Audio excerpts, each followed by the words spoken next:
بسم اللہ الرحمن الرحیم۔ السلام علیکم ورحمۃ اللہ وبرکاتہ۔ آج اللہ تعالیٰ کے فضل و کرم سے ہماری اس ٹرم کی G8 ترجمۃ القرآن ایڈوانس کورس کی یہ آخری کلاس ہے جو ہم رمضان المبارک اور عید سے پہلے اپنی مکمل کریں گے۔ اور جیسا کہ ابھی ای میل میں آپ کو ای میل مل گئی ہوگی کہ انشاءاللہ ہماری اگلی جو کلاس ہے وہ رمضان اور عید کے بعد منگل 18 مئی کو انشاءاللہ تعالی ہوگی۔ اور کلاس کے فارمیٹ کے مطابق چلتے ہیں وہاں پہ اگلے کچھ سوالات کی طرف۔ تو سوالات پہلے مکمل ہو جائیں ہمارے تو پھر ہم سوال نمبر 91 نمبر کے سوال پہ تھے، اور واو جو آیت نمبر 3 میں 2 مرتبہ جو واو ہے وہ آئی ہے، اس کو ہم فوکس کر رہے تھے اور اس کے بارے میں ہم سیکھ رہے تھے۔ اور گزشتہ کلاس میں نے آپ کو واو کی 7 اقسام کے بارے میں بتایا تھا کہ واو جو عطف کے طور پر استعمال ہوتی ہے، اور قسمیہ قسم کے طور پر حال کے معنوں میں معیت اور اشباعیہ، پھر ابتدا میں جو آتی ہے بالکل ایک جملے کے شروع میں، بے شک ایک آیت میں بعض اوقات آتی ہے لیکن اس کا بالکل سٹارٹ ہوتا ہے اس کا پچھلے جملے سے ڈائریکٹ اس طرح تعلق نہیں ہوتا۔ پھر جو واو جمع کو ظاہر کرتی ہے افعال کے اندر اور اسماء میں، ان کے بارے میں بات کی تھی۔ اور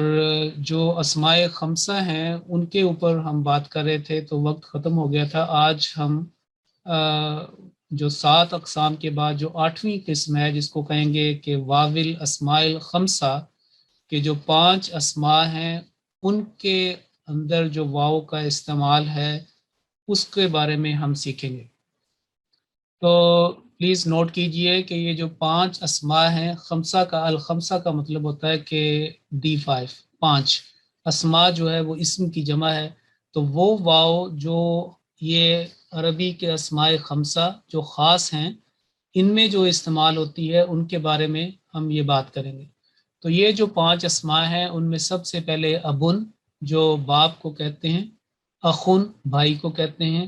اور ہمن جو ہے یہ فادر ان لا کو کہتے ہیں، یعنی سسر کو کہتے ہیں۔ اگر بیوی زوجہ اس کے جو فادر ہیں ان لاز، ان کے فادر ان لا یعنی سسر، اس کو ان کے لیے بھی، اور زوجہ جو ہے اس کے لیے خاوند کا جو فادر ہوں گے ان کو بھی، وہ عورت کے لیے یعنی بیوی کے لیے خاوند کا جو باپ ہوں گے وہ بھی ہمن کہلائیں گے۔ فمن جو ہے وہ ماؤث یعنی منہ کو کہتے ہیں، اور ذو جو ہے وہ اسماء کے ساتھ لگتا ہے اور اس کا مطلب ہوتا ہے والا، اور صاحب کے معنوں میں آتا ہے۔ اگر مثال کے طور پر یہ آگے انشاءاللہ اس کی مثالیں آئیں گی تو یہ بات جو ہے سمجھ آ جائے گی۔ تو 5 ان کو یاد کر لیجئے کہ ابن، اخن، ہمن، فمن اور ذو۔ ایک اولڈ جو ٹائم تھا اس میں ایک لفظ حنون بھی استعمال ہوتا تھا، اور جن چیزوں کو چھپایا جاتا ہے خاص طور پر نماز کی حالت میں، لیکن وہ عام طور پر استعمال نہیں ہوتا۔ یہ 5 جو ہیں وہ زیادہ مشہور ہیں اس لیے ان کا انتخاب کیا گیا ہے۔ ان میں سے جو ایک جو ہے وہ یہ 5 جو اسماء ہیں اسماء خمسہ، ان میں سے ایک جو ہے وہ قرآن کریم میں اس طرح نہیں آیا، معنوی لحاظ سے آیا ہے لیکن ویسے نہیں آیا۔ تو باقی جو 4 ہیں ان کا آغاز ہوا ہے۔ تو سب سے پہلے ہم چلتے ہیں کہ یہ بات یاد رکھیں کہ یہ جو 5 اسماء ہیں ان کے جب ان کا تعلق کسی سے اگلی ضمیر سے قائم ہوگا یا کسی اسم سے قائم ہوگا تو پھر ان کے اندر واو بھی آ سکتا ہے، ان کے اندر الف بھی آ سکتا ہے یعنی ان کے بعد، اور یا بھی جو ہے وہ بھی استعمال ہو سکتا ہے۔ تو 3 جو ہے الف واو یا، جن کو حروف علت بھی کہتے ہیں، اور تجوید کے لحاظ سے اگر آپ کہیں کہ حروف مدہ، وہ تو صرف سمجھانے کے لیے میں بات کر رہا ہوں، لیکن الف واو یا جو ہیں یہ ان کے اندر آتا ہے۔ تو ہم نے جو فوکس کیا تھا کہ ہم واو کو ڈیل کریں گے، تو واو کے لیے چلیے اس مثال کے اوپر جو سب سے پہلے ابن تھا اس کی طرف ہم چلتے ہیں۔ تو ابن میں آپ دیکھیں کہ یہ آیت مبارکہ ہے، وَأَبُونَا شَيْخٌ کبیر، سورہ القصص میں آیا ہے، جب حضرت موسیٰ علیہ السلام جو ہے وہ ہجرت کر کے مدین تشریف لائے ہیں، تو وہاں پہ ان کو دو لڑکیاں پانی پلانا چاہتی تھیں اپنے جانوروں کو، لیکن اپنی کمزوری کی وجہ سے ان کے پاس یہ استطاعت نہیں تھی کہ جو ان سے طاقتور وہاں پہ پانی پلانے والے ہیں ان سے وہ کوئی جھگڑا کریں یا ان کو تو وہ ایک طرف ہو گئے، وہ بیٹھ گئیں کہ انتظار کرنے لگیں۔ تو حضرت موسیٰ علیہ السلام جو ہے انہوں نے پھر ان کے جانوروں کو پانی پلایا اور بڑی ان کو ایک عزت کے ساتھ ڈیل کیا۔ وہاں پہ جو ہے انہوں نے لڑکیوں نے یہ کہا تھا کہ وہ ابونا شیخ کبیر کے ہمارے، کیونکہ انہوں نے کہا تھا کہ ہم اپنے جانوروں کو پانی نہیں پلا سکتی کیونکہ ہم یہاں پہ آئی ہیں، اور ہمارے والد ہمارے ساتھ نہیں آ سکتے تھے کیونکہ وہ بہت بوڑھے ہیں، جیسے ہوتے ہیں بہت شیخ الکبیر، ایک بہت بوڑھے آدمی۔ تو وہ انہوں نے پھر دیکھیں اب جو ہے وہ باپ کو کہتے ہیں، والد کو باپ کو لیے بھی استعمال ہوتا ہے، اور یہاں پہ بھی انہوں نے واو ساتھ جو ہے یہ لگی ہے یہاں پہ، یہ وہی واو جس کی بات ہو رہی ہے۔ جب انہوں نے کہا کہ ہمارے باپ، تو وہ آئے گا کہ پھر واو کا اضافہ کر کے وہ آئے گا وہ ابونا، ہمارے والد ہمارے باپ جو ہیں وہ شیخ کبیر، بہت بوڑھے انسان ہیں۔ اور اگر ہے کہ اس کا باپ تو وہ ابو ہو ہوگا، اگر اس لڑکی کا باپ تو ابو ہا، اور زیادہ ہیں ابو ہم۔ تو آپ دیکھیں کہ جب ضمائر کے ساتھ یہ اب کا لفظ لگے گا تو اس کے درمیان میں واو آئے گا شروع والی حالت میں، یعنی جو پہلی جو سٹارٹنگ پوائنٹ ہوتا ہے جس کے اوپر وہ خود کسی پہ اثر کرتا ہے، اس کے اوپر ابھی اس لفظ کے اوپر کسی اور کا اثر نہیں ہوتا، یعنی نہ تو اس سے پہلے کوئی فعل ہوتا ہے، نہ اس سے پہلے کوئی جو حروف جر ہیں جو اس کو چینج کریں۔ تو بنیادی حالت آپ کو پتہ ہے کہ وہ ہمیشہ ضمہ کے ساتھ ہوتی ہے۔ مثال کے طور پر جیسے بتایا کہ محمد الرسول اللہ، تو محمدن جو ہے یہ بالکل اس کی جو آخری حالت ہے ضمتین، یہ بنیادی حالت ہے جس سے ہر لفظ کے آخر میں ضمتین آئے گی، اور اگر یہ ضمتین فتحہ تعین میں چینج ہو جیسے محمدن، تو کوئی نہ کوئی عامل، کوئی وجہ ہوگی، کوئی بات ہوگی جس کی وجہ سے یہ چینج ہوا ہے۔ تشکیل کے لحاظ سے میں بات کر رہا ہوں۔ تو آپ دیکھیں کہ اگر اذان کو مد نظر رکھیں تو وہاں پہ انا، اور انا جو ہے اس نے اس کو چینج کیا محمد ان کو محمدن۔ اور درود شریف کی صلاۃ علی النبی کی میں نے مثال دی تھی کہ وہاں پہ اعلی جو ہے اللہم صلی علی محمدن، اس نے محمدن کو جو ایک بنیادی یعنی یہ سٹارٹنگ پوائنٹ تھا ضمتین کے ساتھ ایک اسم کو آنا چاہیے، تو اس نے اعلی حروف جر نے وہ ضمتین کو کسرتین میں بنا دیا، اس کو مجرور کر دیا، اس کو جر میں وہ چینج کر دیا۔ تو یہاں پہ بھی وہی نوٹ کریں کہ ابانا کا لفظ بھی آیا، جیسے آپ دیکھیں کہ انا، جو انا ہے اس نے یہ جب انشاءاللہ کلاس آگے چلے گی تو ہم حروف ناصبہ پہ بھی بات کریں گے کہ وہ کون سے حروف ہیں یا خاص لفظ ہیں جو یہ ضمتین کو وہ فتحتین میں چینج کرتے ہیں۔ تو دیکھیں یہاں پہ ابونا اور ابانا دونوں معنی کے لحاظ سے بالکل ایک ہی ان کا مطلب ہوگا۔ اردو میں کریں، انگلش میں کریں، کسی بھی زبان میں ترجمہ یہ کریں گے کہ ہمارا باپ یا ہمارے والد یا ہمارے باپ، اگر اس کو عزت کے ساتھ بلائیں تو ابونا اور ابانا معنی کے لحاظ سے بالکل ایک جیسے ہیں، لیکن فقرے میں یا عربی جملے میں کبھی واو کے ساتھ یہ آئے گا اور کبھی الف کے ساتھ آئے گا اور کبھی یا کے ساتھ آئے گا، اور میں نے آپ کو اس کی ایک عام فہم مثال جو ہے وہ بتا دی ہے۔ تو وہ ابونا شیخ کبیر، یہ ان جو دو بچیاں تھیں انہوں نے یہ بات کی تھی۔ سورہ قصص کا اگر آپ رکوع پڑھیں تیسرا رکوع، تو اس میں آپ کو یہ خوبصورت واقعہ ملے گا، اور اس کے بعد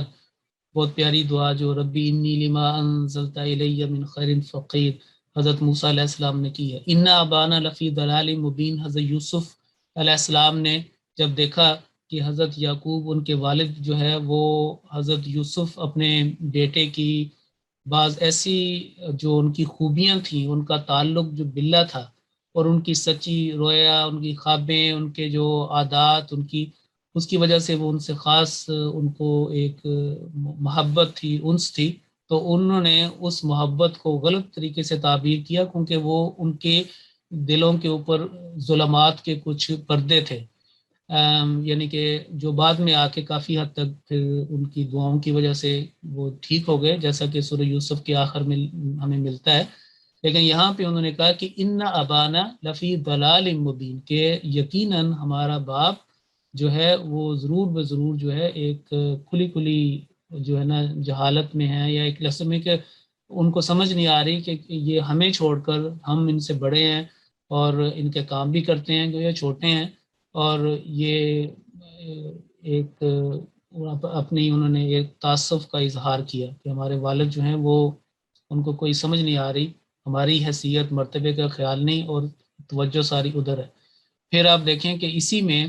جب حضرت یوسف علیہ السلام نے خواب دیکھی، اللہ تعالیٰ نے ان کو رویا دکھائی، اور جب انہوں نے اپنے یہ وہاں پہ وہ ذکر آتا ہے کہ اذ قال یوسف لابی، انہوں نے کہا تھا کہ میں نے رویا دیکھی، آگے آتا ہے کہ اذ قال، اس وقت کو یاد کیجئے۔ قرآن کریم میں اس بات کے اوپر غور و فکر کریں کہ جب یوسف علیہ السلام نے اپنے والد سے بات کی، اپنے والد سے کہا، اور آگے پھر وہ رویا کا ذکر ہے، سورہ یوسف کا پہلا رکوع پڑھیے، اور وہاں پہ کئی مرتبہ یہ لفظ آتا ہے لی ابی ہی، تو آپ دیکھیے کہ وہاں پہ انا نے اس کو ابونا کو ابانا میں کیا، اور جو لی جو ہے اس نے اس کو جو اس کے ساتھ با کے ساتھ یا لگی لی ابی ہی، اس قال یوسف لی ابی ہی، اور قالا جو ہے اس نے بھی اس کے اوپر کام کیا۔ تو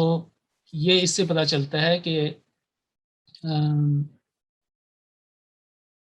اس طریقے سے واو، الف اور یا کا استعمال ہوا ہے۔ پھر یہ اگلی جو آیت ہے سورہ مریم کی، اس سے بہت ہی اس جو 5 لفظ ہیں ان کے بارے میں آتا ہے۔ دیکھیں کہ ہر ایک انسان جو ہے اس کے والد بھی ہوتے ہیں، والدہ بھی ہوتی ہیں، ابو امی، ابا اماں، جو بھی جس طریقے سے بھی جس کو کوئی پسند ہے وہ کہتا ہے۔ تو یہاں پہ یہ دیکھیں کہ وہاں یہ یا اخت ہارون ما کانا ابو کمرا، ابو باپ کا، کہ تیرے باپ جو ہے وہ ترجمہ وہاں سے پڑھ لیجئے ابو کی، لیکن جب امو کی بات لگی تو وہاں پہ واو نہیں لگایا گیا، امو کی نہیں کہا گیا، صرف یہ نہیں کہا گیا کہ ماں کانا ابو کی، یعنی کہ وہ جو ایک ترتیل کے لحاظ سے یا ایک صوتی جو نقص پیدا ہونا تھا، یا اس کے اندر جو ایک تسلسل میں، ایک روانی میں ایک فرق آنا تھا، ایک جھول یا وہ آنا تھا، وہ اس میں واو لگا کے وہ مطلب شروع سے جس کو کہتے ہیں نا ٹائم میموریل، شروع سے اسی طریق پر یہ اہل زبان اس کے اندر واو، الف، واو، یا کا اضافہ کرتے ہیں۔ تو ویسے بھی اگر آپ ترتیل کے لحاظ بھی دیکھیں تو ہم پڑھیں کہ ہارون، جیسے میں نے پچھلی مثالیں بھی کچھ دی تھیں واو، واول اشبائیہ کی، تو یہاں پہ دیکھیں کہ ہارون ابو کی اور ام کی، اب یہاں پہ واو کی جو کمی ہے وہ تشدید نکال دیتی ہے، کہ جب آپ کہتے ہیں ام کی، اور یہ جو 2 سیکنڈ کا گننا ہے اور ساتھ کاف ملاتے ہیں، تو یہ بالکل وہ کمی بھی پوری ہو جاتی ہے، اور صوتی جو ایک ردم ہے وہ بھی نہیں ٹوٹتا۔ تو بہت سارے اس کے قرآن کریم کے بطون ہیں۔ یہ آیت کا انتخاب اس لیے کیا گیا تھا کہ ایک ہی آیت آپ دیکھیے سورہ مریم میں، جہاں پہ امی ابا اور امی کا اکٹھا ذکر ہے، اور ایک کا ابو کی واو کے ساتھ اور دوسرا کا واو کے بغیر، لیکن اگر آپ اس کی ترتیل کے ساتھ سنک کرتے ہوئے اس کی تلاوت کریں تو کوئی ردم نہیں ٹوٹتا، بلکہ اپنی اپنی جگہ پہ بہترین جو ہے اس کا ایک پیٹرن بنتا ہے، اور زبردست قوت جذب اس کے اندر پائی جاتی ہے۔ پھر آپ دوسرا جو لفظ ابن کے بعد عرض کیا تھا کہ اخون ہے، بھائی کو کہتے ہیں. تو یہ دیکھیے کہ اذ قال لهم اخوہم، بہت سارے نبیوں کا سورہ شعراء میں اور مختلف جگہوں پہ ذکر ہے کہ وہ ان کے بھائی تھے، ان کے بھائی یعنی انہی میں سے تھے اور ان کے بھائی تھے اور بردرز. اور وہاں پہ واو کا اضافہ، اذ قال لهم اخوہم نوح، کہ جب ان کے بھائی نوح نے ان سے کہا کہ کیا تم تقوی اختیار نہیں کرتے، اللہ تعالیٰ کے سے نہیں ڈرتے، اللہ تعالیٰ کا تقوی اختیار نہیں کرتے. تو بعض نوح کا بھی ذکر آتا ہے اور دوسرے انبیاء کا بھی ذکر آتا ہے، تو وہاں پہ یہ بات جو ہے. تو یہ تھا اخو اور اخا بھی ہو سکتا ہے. مثلا اگر ہم یہ واو کی بات ہو رہی، لیکن اگر سورۃ الاحقاف میں اگر آپ پڑھیں تو وہاں پہ جو ہے الف کے ساتھ بھی آپ کو ملے گا، اور اخی جو ہے وہ بھی آ جائے گا. اگر یا ساتھ لگائیں، اگر یا متکلم لگائیں تو پھر درمیان میں کسی اور نہیں، وہ ڈائریکٹ اس کے ساتھ جڑ جاتا ہے. وہ ابن کا ابی ہو سکتا ہے، میرا باپ، اور اخن کا اخی ہو جاتا ہے. اور عام دیکھا ہوگا کہ عرب جو دنیا میں عرب لوگ جو ہیں وہ اکثر آپس میں جب بات کرتے ہیں تو وہ اخی وہ یہ لفظ بہت استعمال کرتے ہیں، یعنی جس کو بھائی کے لحاظ سے ہم استعمال کرتے ہیں. تو اخی سے وہ بات کر کے تو آگے وہ بات کرتے ہیں. تو میں بتا رہا تھا کہ اخا الف کے ساتھ، وہ کہ ہم فوکس کر رہے ہیں واو کو، لیکن اس بات کو سمجھانے کے لیے میں آپ کو الف کی بھی مثال اگر دے دوں تو سورۃ الاحقاف کی آیت نمبر 22 کو نوٹ کیجئے، جہاں پہ لکھا ہے کہ وَذْكُرْ أَخَا عَادٍ،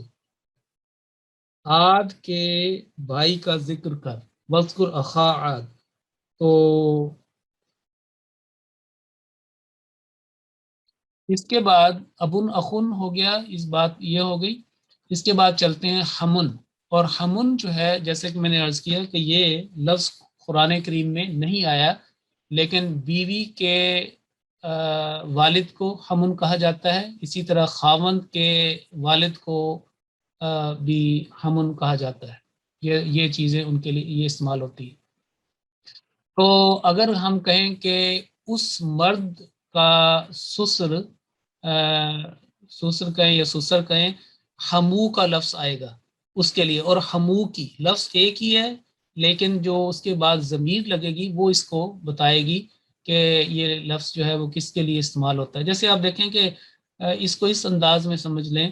کہ انگلش میں جیسے اگر ہے فادر ان لا، تو وہ دونوں کے لیے استعمال ہوتا ہے کہ یعنی فادر ان لا جو ہے اگر جس نے استعمال کیا، اگر مرد نے کیا تو پھر ظاہر ہے کہ اس کی بیوی کا والد، اور اگر بیوی نے استعمال کیا تو اس کے لیے. اسی طرح انگلش میں مثلا یہ لفظ عام استعمال ہوتا ہے. پچھلے ہی دنوں میں ایک فادر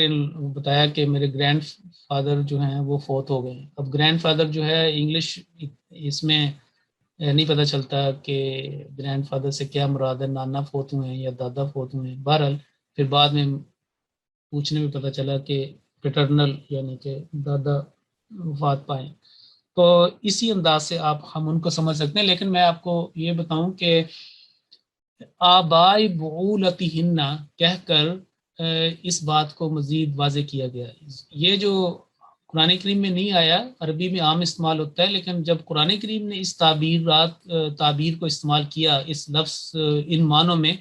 تو وہاں پہ آیا آبائی بعولتہن. بعولت خامد کو کہتے ہیں، بعل جیسے ہے بعل اور اس کی جمع بعولہ. تو حضرت ابراہیم علیہ السلام کی جو بیوی تھی حضرت سارہ، انہوں نے بھی جب فرشتے ان کے پاس آئے تھے تو انہوں نے کہا تھا ھذا بعلی شیخہ، کہ یہ میرا جو خامند ہے یہ تو بوڑھے ہو چکے ہیں، بوڑھے ہیں، تو آپ مجھے کیا خوشخبری دے رہے ہیں. تو یہ سورہ ہود میں اس کا ذکر ہے. تو یہاں پہ یہ سورہ اس میں آتا ہے کہ آبائی بعولتہن. وہاں پہ اگر آپ سورہ نور پڑھیں تو جہاں پہ پردے کا حکم ہے وہاں پہ اس بات کو کیا ہے کہ ان کے خامدوں کے باپ، ان کے خامدوں کے باپ. تو وہی بنا نا کہ فادرز ان لا.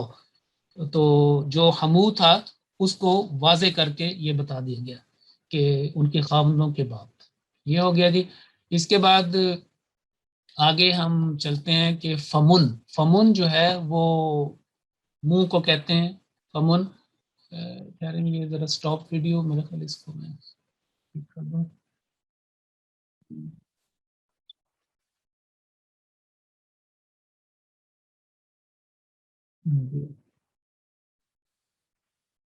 جی ٹھیک ہے. تو یہ میں کہہ رہا تھا کہ فمن جو ہے وہ منہ کو کہتے ہیں, یعنی کہ جہاں سے کھانے کا راستہ اللہ تعالیٰ نے بنایا ہے. اور یہ آیت مبارکہ نوٹ کیجئے. ایک تو پہلے یہ میں آپ کو یہ بتاؤں کہ فمن جو ہے اگر یا اس کے ساتھ لگے تو پھر میم جو ہے یہ بولا جائے گا, میم کو لکھا جائے گا اور پڑھا جائے گا. ٹھیک ہے. اب قرآن کریم کی جو ٹیکسٹ ہے اس کو صحابہ نے 7 منازل میں اپنی دہرائی کے لیے پڑھنے کے لیے تقسیم کیا ہوا تھا, اور ان کا واحد مشغلہ یعنی کہ اپنے کام سے آ کر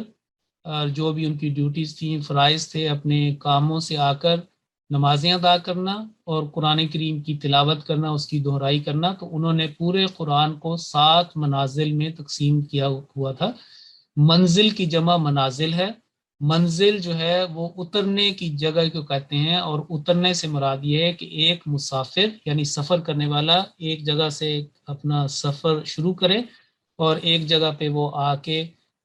قیام کرے, تھوڑی دیر کے لیے رکے اور آرام کرے, تو اس لیے منزل کہا جاتا ہے. منزل عام طور پر آپ دیکھیں کہ گھروں کے اندر بھی باہر لکھا ہوتا ہے کہ فلاں منزل فلاں منزل, کہ میں ایک لحاظ سے لفظ اچھا ہے کہ انسان جو ہے وہ ایک مسافر ہے, یہ زندگی ایک سفر ہے, ایک انسان مسافر ہے, اور میں وقتی طور پر اس گھر میں آ کے آرام کرتا ہوں, آرام کر رہا ہوں, یہ میری ایک منزل ہے. لیکن سفر جو ہے وہ آگے جاری ہے, یعنی جسمانی لحاظ سے عمر بھی بڑھ رہی ہے اور پھر آخر دوسرے مکان میں یا دوسری دنیا میں جانا ہے. تو ایک لحاظ سے یہ اچھا لفظ ہے کہ منزل. عام طور پر اکثر ہمارے گھروں میں یہ لکھا ہوتا ہے کہ پہلے شروع میں کوئی اور نام, تو بعد میں لکھا ہوتا ہے کہ منزل. وہی مطلب ہے کہ اترنے کی جگہ, جیسے ہے کہ ہم نے نزلہ ینزلو اور انزلہ ینزلو اس طرح کے ہم نے پیچھے کر چکے ہیں ہم انزلنا اسے. تو منزل جو ہے وہ پھر یہ اس طریقے سے ہم سمجھا جا سکتا ہے. تو میں نے یہ جو لکھا ہوا ہے کہ فمی بھی شوقن, یہ جو ہے 7 منازل قرآن کی طرف اشارہ کرتا ہے. ہر جو حرف ہے, جو تجوید پڑھنے والے ہیں, سکھانے والے, ان کو پتہ ہے کہ فا سے مراد فاتحہ ہے اور میم سے مراد مائدہ ہے. یعنی فاتحہ سے پہلی منزل شروع ہوئی پہلے دن میں, اور سورۃ نساء تک انہوں نے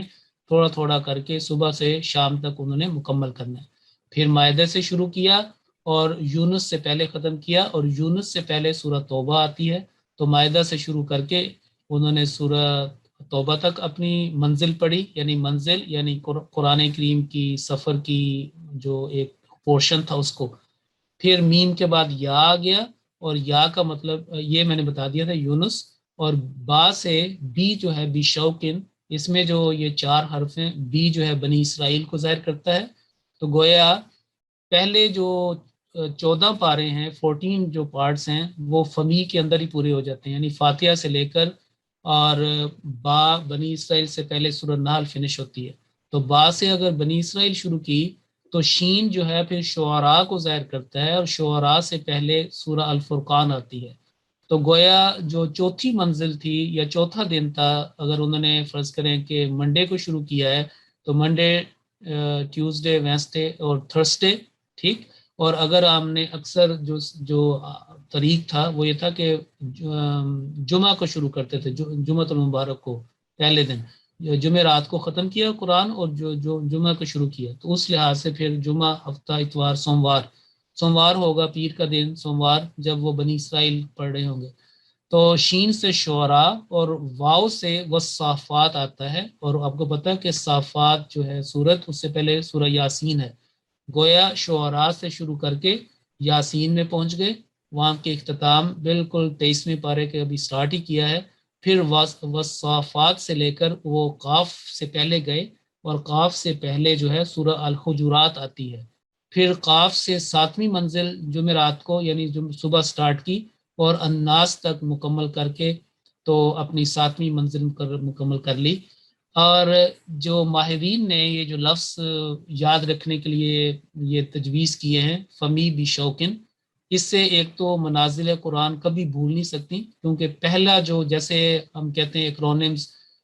کوئی لفظ اگر ہو کہ یونیسکو یا یو اے ای یا یو ایس اے یا اس طرح کے جو ایکرونمز ہوتے ہیں کہ پہلا حرف لیا جاتا ہے اور اس کے پورا ایک ایک لفظ اس کو ظاہر کرتا ہے۔ حروف مقطعات اس کی بڑی اچھی مثال ہے، الف لام میم۔ تو فمی بھی شوقن سے مراد یہ 7 منازل کو کور کرے گا، لیکن یہ ایک بامعنی الفاظ ہیں۔ تو ہم بات کر رہے تھے کہ فمن، ٹھیک، فمن ماؤتھ کو کہتے ہیں، منہ کو، تو اس کے ساتھ یا اگر لگ گیا تو یہ ہوگا کہ میرا منہ بھی شوقن، شوق کے ساتھ ہے۔ مراد یہ ہے کہ قرآن کریم پڑھنے کے لیے میرا منہ شوق میں مبتلا ہے، میرے منہ کو شوق ہے۔ منہ سے مراد اس میں زبان بھی ہے اور پورا وہ جو اللہ تعالیٰ کا جو پورا فیس وغیرہ وہ سارا وہ پورا پیکج ہے۔ تو فمی بھی شوقن سے مراد ہے کہ میرا منہ یہ قرآن کریم پڑھنے کے راستے ہیں، طرق ہیں قرآن کریم کی تلاوت کے لیے، اور شوق سے بھرے ہوئے ہیں۔ فمی بھی شوقن کہ میرا منہ قرآن کریم کی تلاوت کے لیے شوق رکھتا ہے اور اس کے لیے وقت نکالتا ہے، جیسے ایک شوق ہوتا ہے، ایک محبت، یعنی بہت خوبصورت مجھے لگتا ہے کہ اس سے ایک تو منازل قرآن کے وہ بھی یاد ہو گئے، اور پھر یہ بامعنی اس کا آگے کہ فمی بھی شوقن کہ میری زبان، میرا منہ، میری توجہ جو ہے وہ قرآن کریم کے لیے اشتیاق رکھتی ہے، محبت رکھتی ہے۔ تو یہ میں نے بتایا تھا کہ فم، لیکن اگر یا نہ ہو کوئی اور ہو تو پھر یہ جو ہے اس کی جگہ پھر جو ہے واو لگا کرے گا، واو لگے گا یا الف لگے گا یا جو ہے نا وہ دوسرا لگے گا یا۔ تو یہ افواہن جو ہے یہ قرآن کریم میں استعمال ہوا ہے، غالباً 13 مرتبہ استعمال ہوا ہے۔ یہ ایک مثال دیکھیے کہ فمن اور میم کی میں نے بتا دی، اگر یا کے ساتھ نہیں ملنا میرے معنوں میں کہ میرا منہ، اگر کوئی آ کے اس کا منہ، تو پھر میم نکال کے الف آ جائے گا اور ہا آ جائے گی۔ آگے میں مثال آپ کو پیش کرتا ہوں، لیکن چلتے ہیں افواہن کی طرف کہ افواہ جو اس کا پلورل ہے، جیسے قلبن کا قلوب ہوتا ہے اور عین کا عیون ہوتا ہے یا عیون ہوتا ہے، تو اسی طرح جو منہ ہے یعنی فمن، اس کا جو پلورل ہے، جو اس کا جمع ہوگی وہ افواہن ہوگی۔ اور یہ بڑی مشہور ہے، سورہ صف کی آیت مبارکہ دیکھیے کہ یریدون لیطفئوا نور اللہ بافواہہم۔ عام طور پر آپ نے دیکھا ہے کہ اردو میں اور پنجابی میں بھی یہ لفظ استعمال ہوا ہے کہ میں نے یہ افواہ سنی ہے۔ افواہ سے مراد ہے کہ بہت سارے منہوں نے،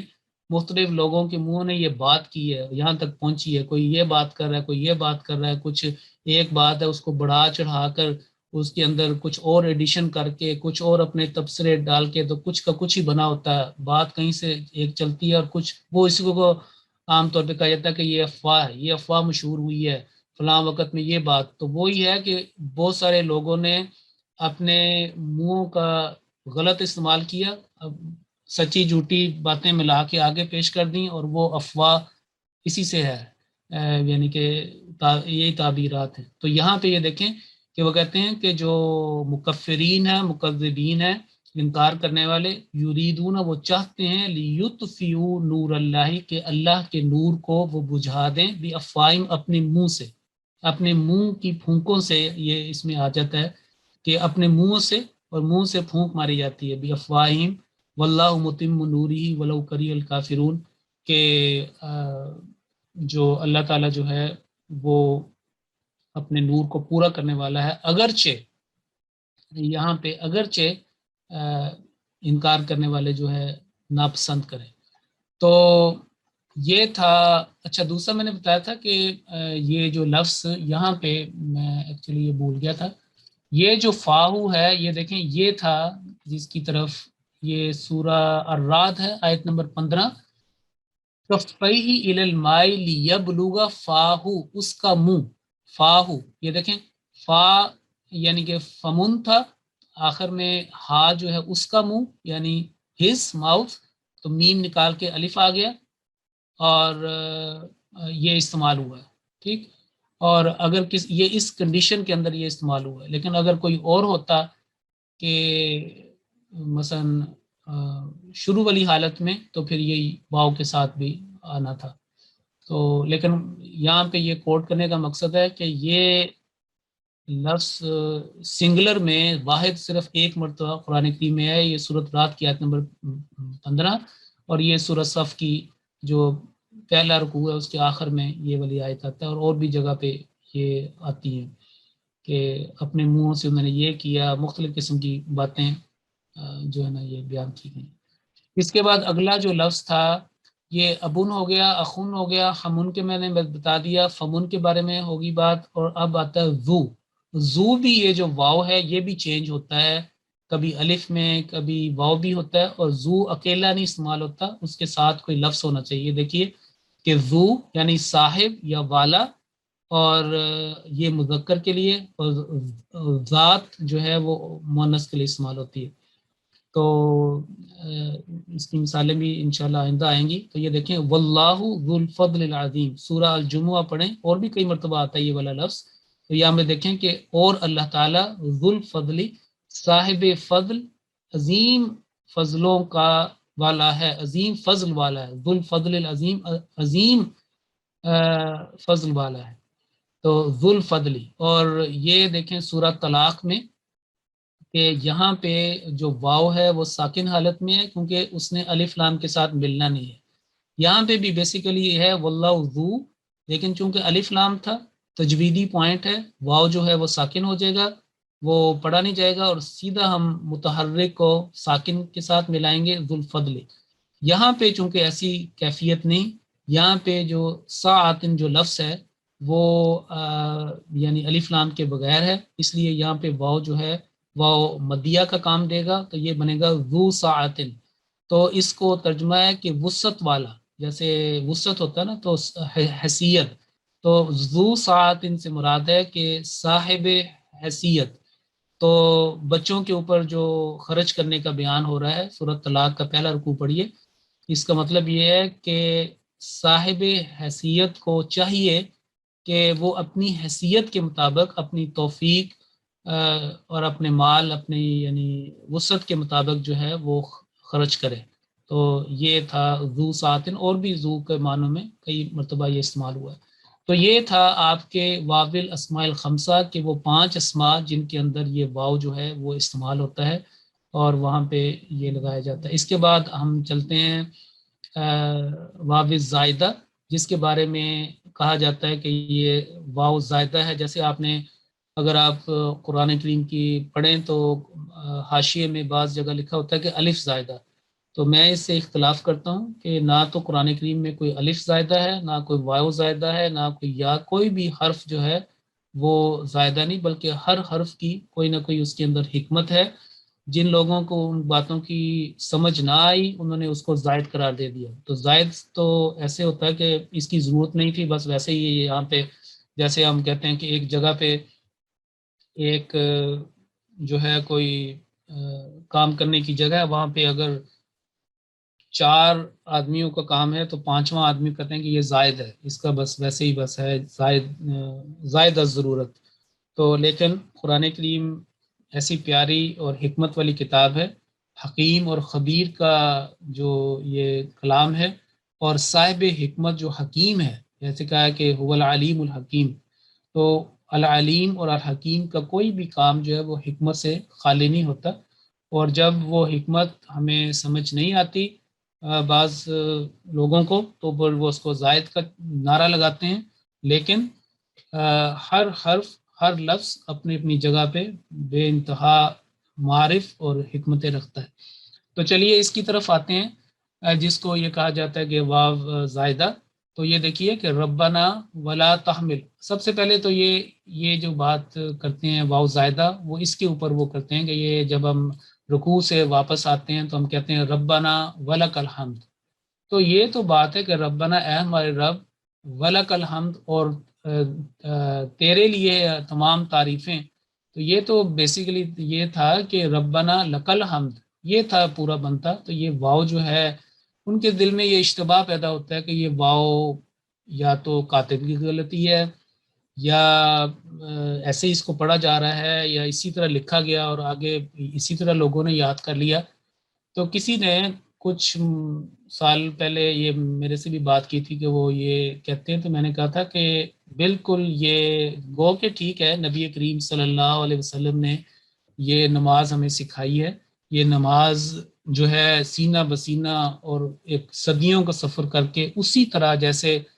حضور اکرم صلی اللہ علیہ وسلم نے اپنے صحابہ کو سکھائی، انہوں نے اپنے بچوں کو سکھائی، اپنے آگے لوگوں کو سکھائی اور چلتے چلتے یہاں تک آئے ہیں.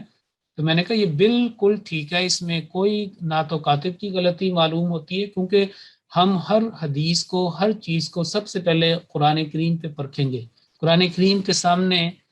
فیصلے کے لیے پیش کریں گے. اور میں نے یہی جو اوپر 2-3 میں نے لکھی ہیں، یہ میں نے ان کو پیش کیا. میں نے کہا دیکھیں یہاں پہ بھی ربنا کے بعد وا ہے، اور قرآن کریم کی حفاظت کا وعدہ اللہ تعالیٰ نے بڑے اہتمام کے ساتھ اور بڑی قوت اور شدت کے ساتھ سورۃ الحجر میں بیان فرمایا ہے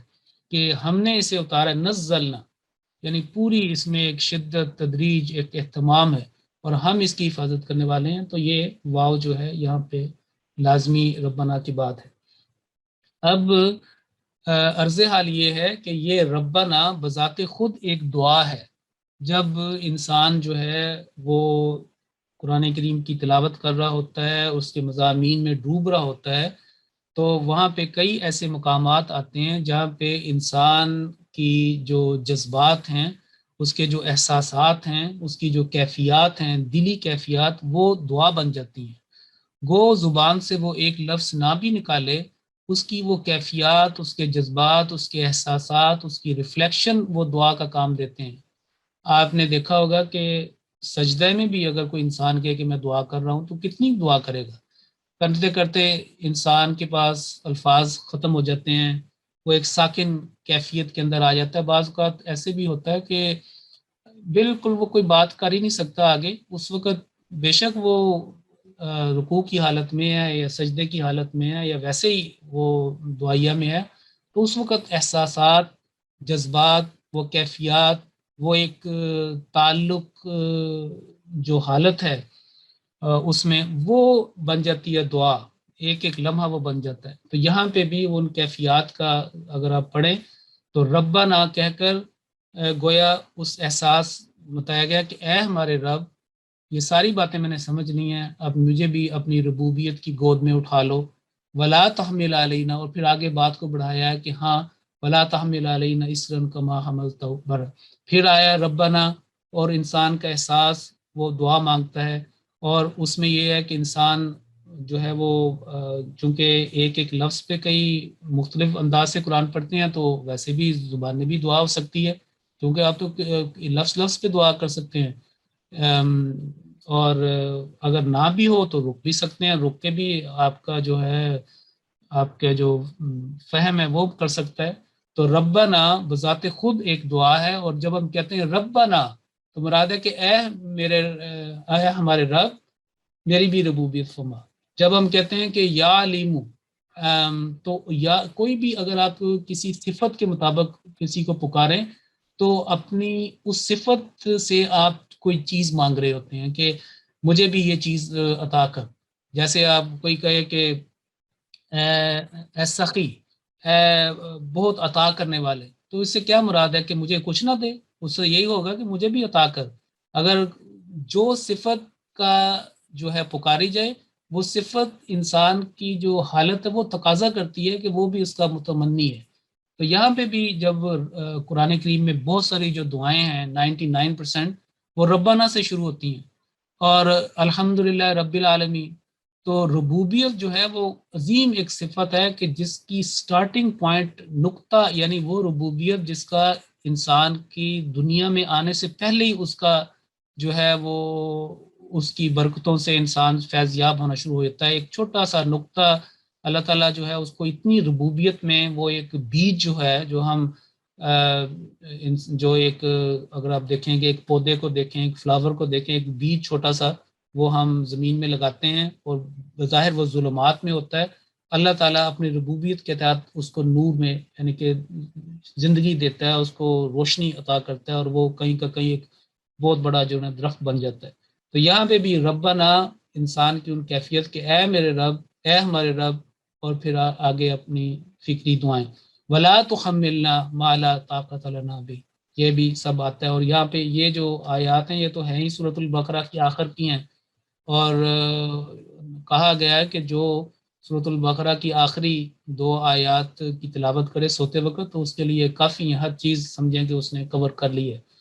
تو اس کی یہ دعاؤں میں یہ ایک کیفیت پیدا ہوتی ہے۔ پھر آپ دیکھیں کہ اس کے درمیان میں کئی 2-3 دفعہ وقفہ بھی آتا ہے، بے وقفے میں پھر آپ سارے کہتے ہیں آمین، پھر آخر میں آمین، پھر انت مولانا فانصرنا علی القوم الکافرین، پھر ایک ایکو آمین کا ہوتا ہے۔ پھر یہ جو سورۃ آل عمران کا آخری رکوع ہے اس میں بھی بہت ساری دعائیں ہیں، اس میں بھی آپ دیکھیں ربنا و آتنا، وہ جو ہم بات کر رہے تھے کہ زمین و آسمان سے کہ مومنین کی ایک صفت ہے کہ وہ زمین و آسمان کی پیدائش پہ غور کرتے ہیں، تو وہاں پہ وہ ایک تھا کہ جب وہ غور فکر کرتے ہیں تو بے ساختہ جو ہے ان کے منہ سے جب جتنا کوئی غور و فکر کرے گا کہ آسمان اور زمین اور اس کی مختلف اپنے اپنی حالت کے مطابق، تو وہاں پہ یہ لکھا ہوا ہے کہ آیت نمبر 192 سورہ آل عمران 192 کہ الذین یذکرون اللہ قیاما وقعودا وعلی جنوبہم ویتفکرون فی خلق السماوات والارض، کہ ایسے اہل عقل، اہل دانش، اولی الالباب جو اللہ تعالیٰ کا کھڑے ہو کر اور بیٹھ کر اور اپنے پہلوؤں پر ذکر کرتے ہیں اور آسمانوں اور زمین کی پیدائش پر، اس کی تخلیق پر غور و فکر کرتے ہیں، اور پھر ربنا ما خلقت ھذا باطلا، ان کے فکر سے ان کے اندر سے یہ آواز آتی ہے کہ اے ہمارے رب، جو کچھ تو نے پیدا کیا ہے اس کو تو نے حق کے ساتھ پیدا کیا ہے، باطل پیدا نہیں کیا، یعنی کہ بغیر حکمت پیدا نہیں کیا، اور اس کے ہر چیز کے اندر تیری بہت ساری حکمت اور جو تیری نعمت اور تیری جو ہستی باری تعالیٰ کے ثبوت جو ہیں وہ اس کے اندر پوشیدہ ہیں۔ پھر آگے ربنا کی ساتھ دعائیں آتی ہیں، اور پھر کرنے کے بعد آخر میں آتا ہے کہ پہلے اب دیکھیں کہ آتا ہے کہ ربنا اننا سمینا منادیا ینادی، کہ ہم نے وہ جو ہے منادی کرنے والے کی جو ہے ہم نے سنی اور ہم اس پہ ایمان لے آئے، وہ ساری ربنا کے کتنی دفعہ تکرار بھی، اور پھر ربنا و آتینا، ربنا لیکن اور و آتینا ما وعدتنا، تو یہ مضمون اگر شروع سے پڑھتے پڑھتے بندہ اٹھائے یعنی سمجھے تو پھر یہ واو کی بالکل سمجھ آتی ہے کہ یہ واو زائدہ نہیں، یہ واو در حقیقت ایک عظیم الشان مضمون ظاہر کر رہی ہے، اور ہمیں یہ واو یہ دعوت دے رہی ہے ربنا کے بعد کہ ربنا کے ساتھ ہم دعائیں جو ہے وہ کریں، اور اس کے اندر اپنے دلی جذبات اور اپنے دلی خیالات بھی اس کے اندر ڈالیں، پھر آگے بڑھیں وآتنا ما وعدتنا اس طرح۔ تو یہی وہ بات ہے کہ جب سمیع اللہ لمن حمیدہ کہہ کے اوپر آتے ہیں تو وہاں پہ پھر وہ کرتے ہیں کہ حمد کے بعد ربنا، اور پھر تمام تعریف تیری ہیں۔ تو یہ تھا اس واو کا حال۔ اس کے بعد اگلی جو ہے وہ 10ویں جو اس کی طرف چلتے ہیں، اور اس کو کہتے ہیں واو ثمانیہ۔ ایک میں پہلے بتا دوں کہ یہ جو ماہرین گرامر ہیں، صرف و نحو یا عربی یہ جو قواعد کے، انہوں نے ان کا ذکر کیا ہے، اور میں نے خاص طور پر یہ کلاس ان چیز کو فوکس کر رہی ہے جن کا تعلق قرآن کریم میں ہے۔ ہو سکتا ہے کہ واو 14-15 قسم کی ہوں، لیکن ہمیں ان سے کوئی لینا دینا نہیں، ہم نے تو وہ بات قرآن کریم کی عربی وہ ہمارا فوکس ہے، اور وہ الفاظ ہیں جو جن کا تعلق قرآن کریم اللہ کے پاک کلام سے ہے، یا جو ہے وہ احادیث مبارکہ میں استعمال ہوئی ہیں۔ تو ہم چلتے ہیں واو ثمانیہ۔ اس کے بارے میں آپ کو بتا دوں کہ ثمانیہ 8 کو کہتے ہیں، اور اس کے بارے میں ماہرین لغت کا ہے کہ ان کا جو قواعد سے کوئی تعلق نہیں، ایسے لگتا ہے کہ قرآن کریم کو پڑھنے والے جب انہوں نے ایک انداز سے، ایک زاویے سے قرآن کریم کے مختلف الفاظ کو دیکھا تو انہوں نے پھر اس قسم کی واو کو اختراع کیا یا بیان کیا کہ یہ عجیب بات پتہ چلتی ہے، تو اس کو کہہ دیا کہ واو ثمانیہ، کہ ایسی واو جیسے کہ لکھا ہوا ہے کہ جو ایسے لفظ سے پہلے آئے جو 8 کے نمبر کی طرف اشارہ کرتا ہو، جیسے جو ہے ثمانیہ کا لفظ قرآن کریم میں بھی آتا ہے، اور اسی طرح اگر گنتی کریں تو جو لفظ جس طرح آتا ہے کہ واحدہ اور ثانیہ اور ثالثہ، یہ ساری تو 8 کے نمبر کی طرف اشارہ کرتا ہے، یا اس سے پہلے 7 چیزوں کا بغیر واو کے ذکر ہو۔ تو جیسے میں نے عرض کیا کہ اہل لغت جو ہے ان کے نزدیک اس کا تعلق قواعد سے نہیں، بلکہ اس کا تعلق اس قرآن کریم کو ایک مختلف انداز سے پڑھنے سے ہے، اور اس میں غور و فکر کرنا اور دیکھنا کہ یہ عجیب بات ہوئی ہے، اس کی حکمتوں کو تو صرف اللہ ہی بہتر جانتا ہے کہ یہ کیا ہے، لیکن ہے بات دلچسپ۔ چلیے چلتے ہیں سب سے پہلے تو یہ دیکھیں سورہ یہ ہے سورہ التوبہ، 11ویں پارے کے میں یہ ہے، اور 11ویں پارے کے رکوع نمبر 3 میں یہ آیت مبارکہ ہے التائبون، یہ مومنین کی صفات بیان ہو رہی ہیں، التائبون العابدون الحامدون، یعنی اکٹھا ملا کے پڑھیں، التائبون العابدون الحامدون السائحون الراکعون الساجدون الآمرون بالمعروف والناہون۔ اب جنہوں نے اس انداز سے اس کا مطالعہ کیا اور کہا کہ یہ واو ثمانیہ، تو بات کچھ وزن رکھتی ہے کہ اللہ تعالیٰ کی حکمت بہتر جانتی ہے کہ کیا ہے، لیکن دیکھیں التائبون توبہ کرنے والے، العابدون عبادت کرنے والے، الحامدون اللہ کی حمد بیان کرنے والے، اور السائحون جو ہے وہ اس کا ترجمہ روزہ رکھنے والے، الراکعون رکوع کرنے والے، الساجدون سجدہ کرنے والے، الآمرون بالمعروف نیک بات کا، معروف باتوں کا حکم عطا کرنے دینے والے، اس کا الآمرون بالمعروف، ان درمیان کے میں کسی جگہ بھی واو کا ذکر نہیں ہے۔ تو التائبون 1 2 3 4 5 6 7 چیزوں کا، یہ 7 صفات کا ذکر کیا، درمیان میں کوئی بھی واو نہیں ہے کوئی، لیکن 7 کے بعد آتا ہے والناہون عن المنکر، اور بری باتوں سے روکنے والے، والحافظون لحدود اللہ، اور اللہ کی حدود کی حفاظت کرنے والے۔ تو گویا ایک دلچسپی والی بات ہوئی کہ 7 جو صفات ہیں وہاں پہ کوئی درمیان میں واو کے ساتھ ان کو نہیں ملایا گیا، بلکہ اکٹھا ٹوگیدر رکھا گیا ہے، اور اس 7ویں کے بعد واو کا یہاں پہ ذکر کیا گیا ہے۔ اس کی حکمت جیسے میں نے عرض کیا کہ اللہ ہی سب سے بہتر جانتا ہے، اور بعض دعاؤں کی وجہ سے یا بہت غور و فکر کریں، اور جیسے جیسے جس کا تعلق ہے اللہ تعالیٰ پھر یہ باتیں یا یہ جو علوم ہے وہ عطا کرتا ہے، اور بعض کا مختلف اللہ تعالیٰ جیسے بھی چاہے خواب کے ذریعے یا کسی بھی کوئی ایسا اس کے سامنے تحریر آ جائے پتہ، یا کوئی بھی ایسی